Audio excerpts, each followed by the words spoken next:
السلام علیکم۔ میں آج اپنے بہن بھائیوں کے لیے ایک بہت اچھا اسم مبارکہ لے کر آئی ہوں جو خاص طور سے روزی کی تنگدستی کو دور کرنے کے لیے پڑھا جاتا ہے۔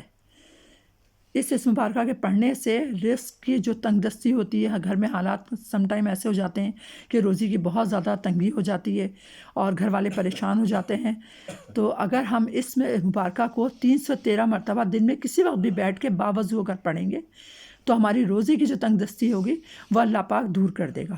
پڑھنے سے تقریباً 41 دن آپ پڑھیں، 313 مرتبہ کسی بھی وقت پڑھ سکتے ہیں۔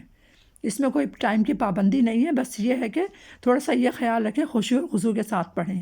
اول آخر 3 دفعہ یا 7 دفعہ درود ابراہیمی پڑھ لیں اور بیچ میں 313 مرتبہ یا باسطہ پڑھ لیں۔ یہ اللہ کا ایک نام ہے، اس کے پڑھنے سے آپ کی تنگدستی بہت حد تک دور ہو جائے گی اور آہستہ آہستہ بالکل ختم ہو جائے گی۔ چلیں مجھے اجازت دیں، اللہ حافظ، السلام علیکم۔